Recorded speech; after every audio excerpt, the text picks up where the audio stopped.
Now on the APEC VIP hotline, cutting-edge training for the serious athlete, apecgo.com, the author of the Big Mac blog on the Fort Worth Star-Telegram, also contributor to DFWOT, which is an e-magazine on the iPad. It's Mack Engel. How you doing, Mack?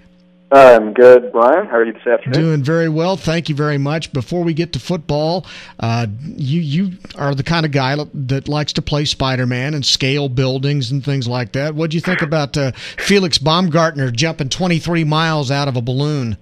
Loved it. I have to admit, nothing was one of the most mesmerizing things I can remember watching. I was at the Cowboys Ravens game yesterday, and I had forgotten that this guy was going to do it, and so I was watching it. Because obviously it was streamed online, and I was watching it as the Ravens were playing the Cowboys, and I was totally mesmerized by that. Some of those images from that jump yesterday, especially the camera above his head when he was looking out over Earth. I cannot get my mind around that he did that. That is just. Especially when he was tumbling and turning and tossing at 830 miles an hour. That spin, when he went into that, I thought this guy is going to pass out. He's never going to pull the ripcord, and he's just going to splat. Yeah, that was the part that, as I was watching, and I thought, what if this thing goes south? And I know, obviously, they had done all the prep work possible to ensure that he would safely return, and there was any number of calculations that said that this was ultimately doable and he will return safely. But I did have that moment where I thought, what if he blacks out? Because if you're turning that much, I thought, what if he blacks out? Oh. And then that was the thing I didn't know, was there anybody at ground control who could punch a button and the parachute would, release? Good question. Good question. But I still can't get over that. I still cannot get over that image when he jumped out of that. The only thing missing from that would have been really great is when he jumped to hear him go, "Oh bleep," all the way down. And that was the part. I mean, I did one skydive, and I remember when I took my tumble out of the airplane, I just did one complete revolution. But I remember I was screaming, No. God knows what obscenities when I fell out of that plane. And when I fell out of the plane at like 10,000, 13,000 feet or whatever, I can't remember what it was. I just can't get my head around a 4.5 minute free fall. Well, and going 833 miles an hour with that free fall, I mean, with nothing around you, I mean, that's just nuts. Not only that, but I thought, what, and only a limited number of people in this world have ever done anything like that, where they've gone into outer space and they've seen what the world looks like, and I loved what he said afterward, where he said, "You see how small you are," and I love that line. Yeah. And it's true, and we've all had that moment where whether it's the ocean or we're at a certain altitude or elevation, you do realize just how small you are. But in that view, where space is limitless, I cannot imagine. You must just feel like a speck of dust. Well, not only but I did love it. I did love watching it. I don't know what the hell they plan to achieve out of it. I know that all this research is great. So the next time you and I jump out of a plane, a spaceship at 2 miles up in the air, I thought it was mesmerizing. That's not going to happen for me. I'm just telling you now. That's not happening here, okay? So nobody at the station said, "Hey, Bryan, you know what? For a radio stunt, we'd like you to jump out of a plane." No, not happening. Okay. It's just not happening, okay? I'm just telling you. All right. I don't like your attitude, but whatever. I'm just not a team player. I'm sorry. I'm not going there. Yeah, I understand. Okay. On this Monday, who should be feeling the hottest fire on his butt right now, Jason Garrett or Mack Brown? Got to be Mack Brown. Boy, that's a tough That's a tough question there. The only reason I say it is because I think Jerry Jones is more committed to Jason Garrett than I think that program is still relatively new enough. Whereas in college football, where memories are so short, and a loss like that one to Oklahoma is now redundant. And I think people are tired of it. You've had 2.5+ seasons of 17-14 ball where you've been blown out by your rival consecutive seasons. And I think unlike other years where you could say, yeah, but this is coming, you've got a quarterback who is a sophomore and quite frankly hasn't really shown you a lot. I think the problem is with it, Brian, is that, at least for me, if I'm a UT fan, what you want to think is it's coming around. It's coming around. It's coming around. And I think with your UT, you're like, I don't know if it is coming around. And I think that's where the panic sets in, is that you've got a coach who's been wildly successful. You have a program that has more money than it knows what to do with. That is a big business. I mean, that is a big business. But you're not winning games. And you got to win games. And UT's not doing that. Not the way it should. Not for a program with that many resources and that much money and access to that much talent. You understand a year or two. You understand that dips are going to happen. But 17-14 over 2.5 seasons stinks. Well, and then you compare that to their arch rival, Oklahoma, and their dip comes because Sam Bradford tears up a shoulder, and then their dip is still, 7-5, something like that. I mean, right. they don't have the kind of dips that Texas has had. No, and I think that's the deal, is that, and I think that's what, for me, is so frustrating, and you and I have joked about it, and other people joked about it. I'm really tired of the state of Texas filling up the rosters of Oklahoma and all these other states.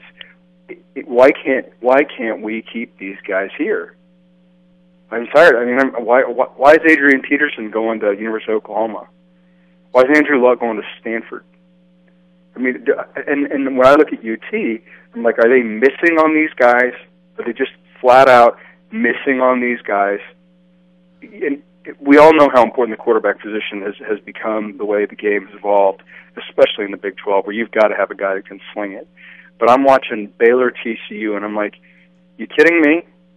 UT went with David Ash, and TCU's got Trayvon Boykin, a redshirt freshman making a second start, who's zipping that thing around. Now, I know against Baylor's defense, but I'm like, you got to be kidding me. And if UT does not beat Baylor this weekend, and I think they will, but if they don't, I think as much heat as he's feeling right now, Mack Brown's feeling right now, I think it's going to be 1,000 times hotter come Sunday morning. No question. No question. But if you were, now you lived here longer than I have. Do you see, do you see this ending well? Like, do you see it ending anytime soon? No. So if you had to guess, Brian, what would you think that ultimately the way, because his buyouts, I mean, he's got a $50 million contract that's due to him and all that other stuff. But how do you think this is going to end? Well, I mean, when it's all said and done, bottom line is that probably DeLoss Dodds and he will get in a back room someplace and, agree to some kind of a, retirement going away party. I don't know if it'll happen this year. I mean, he's got the national championship to buy him a little bit of time, but they can't have too many more ball games like that against Oklahoma. I just think that at some point in college football in this era that we're in, it doesn't matter what you did over the long haul. It's what you've done in the last year or two. And, bottom line is I've seen some really good coaches get run out of town, a lot quicker than Mack has been. I just don't see it getting turned around. And the thing I don't understand is that every year you look at the recruiting services, and Mack Brown's recruiting classes seem to be the best in Texas. He's got everybody locked up and signed before they start their senior year. Yeah. You automatically assume he's picked the best, and now whatever's left is left for everybody else to fend for. You never hear about him losing a player to somebody else. And yet this is what you see on the field. And you look at Oklahoma, and again, the other thing is, I don't know what Texas is. It's the same kind of situation the Cowboys have. You just don't know what their identity is. Whereas with Oklahoma, every year what Oklahoma's going to do. Nothing's changed. Does that make sense? Absolutely. And I think one of the raps, at least when I've talked to NFL scouts, Texas is a nice program. And that's nice is a very good word sometimes, but in football, that's not good. Sometimes it doesn't really sometimes it doesn't really have a lot of value or equate to a good program. And nice is everybody likes Mack. He's a great talker. He's a heck of a salesman and all that good stuff. But the thing that I was talking about this with somebody else is, let's say they do that, Brian. Let's say they fire Mack, right? Mm-hmm. Or they push him upstairs. Right. he's an ambassador of the University of Texas athletic program, which I would imagine he'd be very good at. Who do you hire? That is this. You're talking about a Michigan, Ohio State, Alabama, USC. These are massive corporate jobs. Texas is maybe the biggest in the country. So who do you hire? That's a good question. That's a real good question. John and Gruden's I know the name come that up. keeps coming up. The name that you're going to hear is Gary Patterson, because I do believe that's the job. I think that's the one job he would leave TCU for. And you know, the funny thing about that is Gary is not a press the flesh kind of a guy, and that seems to be the guy that succeeds and lasts the longest at Texas, is a good old boy that everybody likes. And I think Texas needs somebody that's not a good old boy that everybody likes. They need Nick Saban with his hair on fire, who's ugly to the media, but is obviously a great football coach. Yep. And I'm thinking to myself, now all this can change quick. Oh yeah. Obviously this stuff can obviously change quick, but I do believe, one of the biggest problems that UT has had is that there's just something wrong. There's just something amiss with that program. Are they not developing guys? I can't figure it out. And it's because the other thing too is it's not like Mack turned that thing into a monster. Yeah. I mean, because when I moved here, they weren't. Under Mackovic and under Fred Akers and all these other coaches, they went through 2 decades worth of, real mediocrity, of where they were used to 17 and 14 and 2.5 plus seasons, and then Mack got everybody used to 30 and 3 and 2.5 plus seasons, or 3.5 plus seasons, whatever it is.